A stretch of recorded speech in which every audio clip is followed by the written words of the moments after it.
आजकल आपको खबरें मिल रही होंगी, पिछले 2 हफ्तों से लगातार आप खबर देख रहे हैं कि सरकार विचार कर रही है पेंशन बढ़ाने पे। 7,500 पेंशन हो जाएगी। कुछ बड़े मीडिया हाउसेस कह रहे हैं बढ़ेगी, कुछ ने ये कह दिया 2 से 3,000 पेंशन हो जाएगी। लोग मुझे फोन करते हैं, लोग मुझसे पूछना चाहते हैं, मनोज भाई वीडियो बनाओ, पेंशन पर वीडियो बनाओ और पेंशनर के साथ कनेक्ट रहो, पेंशन का मुद्दा आगे बढ़ाओ और पेंशनर को उसका हक और सम्मान दिलाओ। तो इसलिए वीडियो बनाना जरूरी है। लेकिन मैं चाहता हूं कि जब मैं वीडियो बनाऊं तो सिर्फ ऐसे ही नहीं कि कोई टाइटल बना दूं कि बढ़ गई पेंशन या मिल गई पेंशन या आ गई खबर या मिल गई खुशखबरी। ये सब टाइटल देने से अच्छा है पेंशन के बारे में अलग तरीके से मैं आपको बताऊं, अलग तरह की खबरें बताऊं। जैसे पिछली वीडियो में हमने ईपीएफओ की बात की थी, किस तरह से ईपीएफओ को तमाचा लगा, किस तरह से ईपीएफओ को फटकार लगी, किस तरह से ईपीएफओ को झटका लगा और किस तरीके से ईपीएफओ पर 50,000 रुपए का जुर्माना लगा। क्यों लगा? क्योंकि एक आदमी उठ के खड़ा हुआ, कानूनी प्रक्रिया के तहत उसने ईपीएफओ से जंग लड़ी और जीता। तो कहने का मतलब है कोर्ट आपके साथ है, कानून आपके साथ है और आप लड़ाई लड़ते तो जीत सकते हो। लेकिन ईपीएफओ के साथ कौन है? ईपीएफओ के साथ जो खबरें आ रही है कि ईपीएफओ की पीठ के पीछे सरकार है। अब कैसे लड़ोगे आप? कोर्ट कोई ऑर्डर कर ही देगा तो अगर सरकार ईपीएफओ को बचाने लग जाए, सरकार ईपीएफओ का बैकअप करने लग जाए और सरकार ईपीएफओ को पालतू अपना तोता बना ले, तो फिर वो तोता तो सरकार की सुनेगा, आपकी तो सुनेगा नहीं। और सरकार कहती है कि भाई हम पेंशनर्स को उसका हक और सम्मान देंगे और ईपीएफओ कहता है कि हम पेंशनर्स की कुछ नहीं सुनेंगे, कुछ मांग नहीं मानेंगे और हम पेंशनर की छोड़ो तो छोड़ो, अगर कोर्ट डंडा करेगा तो हम सरकार की शरण में चले जाएंगे और सरकार हमें बचा लेगी। तो इसी मुद्दे के इर्द गिर्द आज की वीडियो है और मैं चाहूंगा कि आप आज की वीडियो के माध्यम से जानें कि किस तरीके से ईपीएफओ कोर्ट से, सुप्रीम कोर्ट के ऑर्डर को धता बताते हुए बचने का तरीका ढूंढ ले रहा है।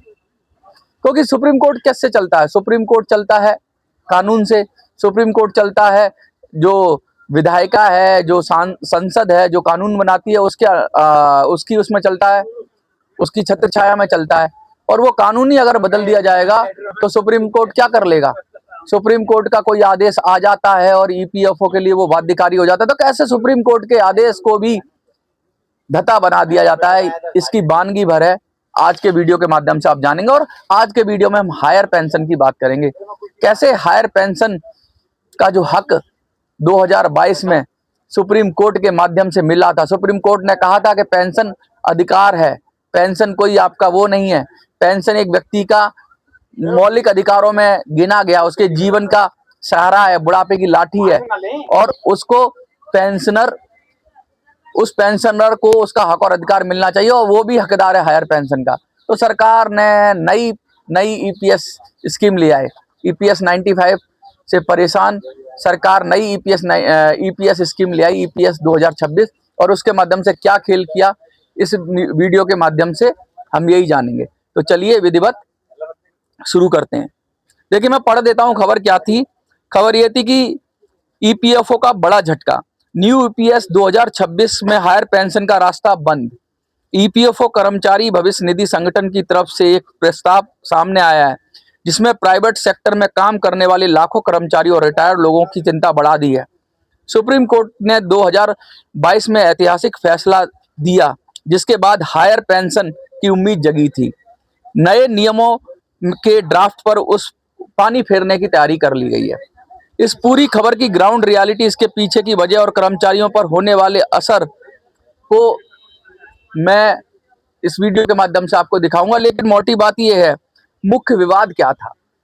असल में आपको समझ में आना चाहिए कि विवाद क्या था। तो मुख्य विवाद था कि पेंशन नियमों के बदलाव करके एक नया फ्रेमवर्क ईपीएस 2026 लागू करने की तैयारी में है। इस नए ड्राफ्ट में सबसे चौंकाने वाला बदलाव ये है कि इसमें हायर पेंशन के विकल्प को हमेशा के लिए खत्म करने का प्रस्ताव रखा है।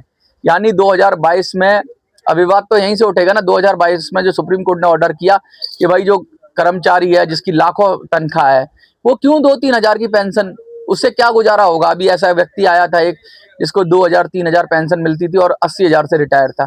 जो लाख रुपए से रिटायर है उसका 2-3 हजार में काम तो चलेगा नहीं, तो उसको भी पेंशन मिलनी चाहिए। तो सरकार को आदेश जारी किए गए थे या ईपीएफओ को जारी किए गए थे हायर पेंशन के लिए, जिसकी फिर तैयारियां भी शुरू हो गई थी कि कुछ एक्स्ट्रा पैसा जमा करो आप और हायर पेंशन के हकदार हो जाओ। लेकिन उसको धत्ता बना दिया गया, क्योंकि ईपीएफओ ने क्या तर्क दिया, यही कहते हैं कि वैसे तो आपको पता ही है कि एक्चुअल जो वास्तविक सैलरी है उस पर 8.33% का योगदान देकर ज्यादा पेंशन का जो हक मिला था उसको उसको डाइल्यूट करने की कोशिश की गई है। नया ये प्रस्ताव क्या है, नए ईपीएस 2026 के नियमों के तहत पैराग्राफ 11/4(2) वास्तविक वेतन पर पेंशन की अनुमति देता था हटा दिया गया है। यानी कि अब भविष्य में किसी भी कर्मचारी को वास्तविक वेतन के आधार पर उच्च पेंशन चुनने का मौका नहीं मिलेगा। चक्कर क्या था कि एक रेंज बनाई थी पेंशन की, 15,000 का मैक्सिमम कंट्रीब्यूशन होगा और 15,000 पे ही पेंशन बनेगी आपकी। तो एक नया क्लॉज जोड़ा गया था, वास्तविक वेतन पर आप काटो पैसा 8.33% और उसके आधार पर पेंशन बनाओ। ये सुप्रीम कोर्ट का कुछ इस तरह का प्रस्ताव आया था, जिससे पेंशन ज्यादा बनती, पैसा भी ज्यादा जाता, कंट्रीब्यूशन ज्यादा जाता, लेकिन पेंशन ज्यादा बनती। लेकिन उसको हटाने की तैयारी कर ली गई और ऐसी खबरें आ रही हैं कि उसको 2026 में उसको हटा ही दिया गया है। आम कर्मचारियों का इस पर क्या असर होगा? पेंशन पर लगी कैपिंग कर्मचारियों के वेतन पर सिर्फ सरकार द्वारा दी गई वेतन सीमा 15,000 पर ही कैलकुलेट होगी। ये आम कर्मचारियों पर ये फायदा, यानी भले ही आपकी सैलरी 1 लाख से 2 लाख रुपया महीना हो, आपकी पेंशन की गणना केवल 15,000 में होगी और मामूली सी पेंशन 3,000 से 7,000 के बीच में लगभग आपको मिलेगी। उच्च वेतन पाने वालों को नुकसान क्या है? उच्च वेतन पाने वालों को नुकसान है भाई कि भाई वो जो सुप्रीम कोर्ट का ऑर्डर था उसकी जो संभावना बनी थी कि वो भी अच्छी पेंशन ले लेंगे जैसे कि सरकारी कर्मचारियों को मिलती है, वो नहीं हो पाएगी। अब मिनिमम पेंशन पे आ जाते हैं, मिनिमम पेंशन की बात करते हैं। यानी कि जो लोग सोच रहे थे कि हम चलो कुछ पैसा जमा कर देंगे, और डिमांड भी आ गई थी इतने इतने लाख रुपए जमा कर दो और आपकी पेंशन बन जाएगी, वो नया ड्राफ्ट ही ले आई सरकार नए तरीके से, या ईपीएफओ ड्राफ्ट ले आया, नया ईपीएस 2026 ले आया और किसी भी तरीके से सुप्रीम कोर्ट के ऑर्डर से बचने की कोशिश की जा रही है। तो इसके विरोध में भी लोग जाएंगे कोर्ट, क्योंकि ये आप जिस तरह से चला रहे हो, जिस तरह से, सबसे पहले तो ये तय होना चाहिए कि पेंशन अधिकार है भी कि नहीं है। और अगर सरकार कहती है, सरकार का ये कहती है, सरकार का जो ईपीएफओ का जो इस पे रीजन दिया गया कि भाई पेंशन फंड बहुत कम है और अगर हम हायर पेंशन देंगे तो हमारा पेंशन का फंड एग्जॉस्ट हो जाएगा, खत्म हो जाएगा। तो अभी तुम कौन सा पेंशन दे रहे हो भाई? अगर तुम्हें पेंशन फंड की इतनी परवाह है तो आप 15,000 पे भी क्यों काट रहे हो? आप तो पेंशन बंद करो। आपसे मांग कौन रहा है? आपने जबरदस्ती वो 8.33% जो कि कंट्रीब्यूशन एम्प्लॉयर दे रहा है उसको सीधा सीधा पीएफ में ही डाल दो ना। पेंशन आपके बस की है नहीं, जब हायर पेंशन आपके बस की नहीं है तो इसमें क्या बढ़ाओगे आप? सीधा सीधा आप, इसमें पता हो रहा है कि आप तो सीधा सीधा नाट ही रहे हो ना। नाट मतलब मना ही कर रहे हो कि भाई पेंशन आपकी नहीं है। अगर पेंशन बढ़ाने की औकात नहीं है तो खत्म करो कंट्रीब्यूशन लेना, और जो कंट्रीब्यूशन है उस पर ब्याज लगा दो। 8 पॉइंट समथिंग की ब्याज देते हैं ये पीएफ पे, तो वहां से लगाना शुरू करो। चक्रवर्ती ब्याज, चक्रवर्ती होती है ना ब्याज, हाँ, मतलब जो कंपाउंड इंटरेस्ट, वो लगाओ। और जितना पैसा अब तक बनता है उनका, जब से उन्होंने कंट्रीब्यूट किया, वो कहते हो, तुम कहते हो ना बहुत कम पैसा कंट्रीब्यूट किया है, मैं मानता हूँ आपके पास पैसा नहीं है तो उसकी ब्याज लगाओ उस पैसे की, और ब्याज लगा के वापस कर दो सबको, खत्म करो ना। और जो नया पैसा आ रहा है 8.33 एम्प्लॉयर से तो आएगा ही आएगा, उसे सीधा पीएफ फंड में डालो। उसके पीएफ फंड में डालोगे तो पीएफ फंड में अभी जो 3, 3.25, 3.5% पैसा जमा होता है वो सीधा सीधा 12% हो जाएगा। फिर देखो जब वो रिटायर होगा तो उसको इतना पैसा मिल जाएगा, वो पैसे को किसी भी कहीं भी इन्वेस्ट करेगा, जमीन खरीद लेगा, मकान बना लेगा और उससे पेंशन ले लेगा। अरे एक मकान में 1 मंजिल बना लेगा, किसी के पास अपना घर है, जमीन है, घर तो कमाई बना ही लेता है लोग, 50 गज का घर है, 1 फ्लोर बना लेगा, किराए पे चढ़ा देगा तो उसकी पेंशन आती रहेगी। तो भैया तुम्हारे बस का नहीं है पेंशन देना तो पैसा लेना बंद करो, और तुम ठेकेदार कौन हो? और उसको फिर मिनिमम पेंशन दिया जाए तो बुढ़ापे में उसके साथ जो भेदभाव नहीं हो रहा है, क्योंकि पहले आप अच्छा जीवन देते हो, हाँ अच्छी सैलरी देकर, हाँ। और बाद में मिनिमम पेंशन देते हो, तो उनको आप कितना बड़ा तकलीफ दे रहे हो? क्या वो बच्चे उनको एक्सेप्ट करेंगे? घर में कितनी तकलीफें झेलनी पड़ेगी बुजुर्गों को। पत्रकार महोदय, सुशील जी आपका सवाल बिल्कुल वाजिब है, लेकिन मैं उससे भी बड़ी बात कर रहा हूँ। मिनिमम पेंशन भी नहीं है उनको। मिनिमम पेंशन तो अब 80,000 की मिनिमम क्या मानोगे? मिनिमम पेंशन ही ये कह रहे हैं कि 7,500 दे दो, तो मिनिमम पेंशन कहाँ है? 500, 1000, 2000, 2500 मिनिमम नहीं है। ये तो ऊँट के मुंह में जीरा है। मिनिमम का मतलब ये होता है कम से कम। अरे एक आदमी 1 लाख रुपए का मालिक है, तो कम से कम 1 लाख खर्चा है, तो कम से कम क्या होगा? 10% कम कर लोगे, 20% कम कर लोगे, 50% कम कर लोगे, 70% कम कर लोगे। 70% भी कम करते हो 1 लाख वाले को, तो भी 30,000 हो जाता है।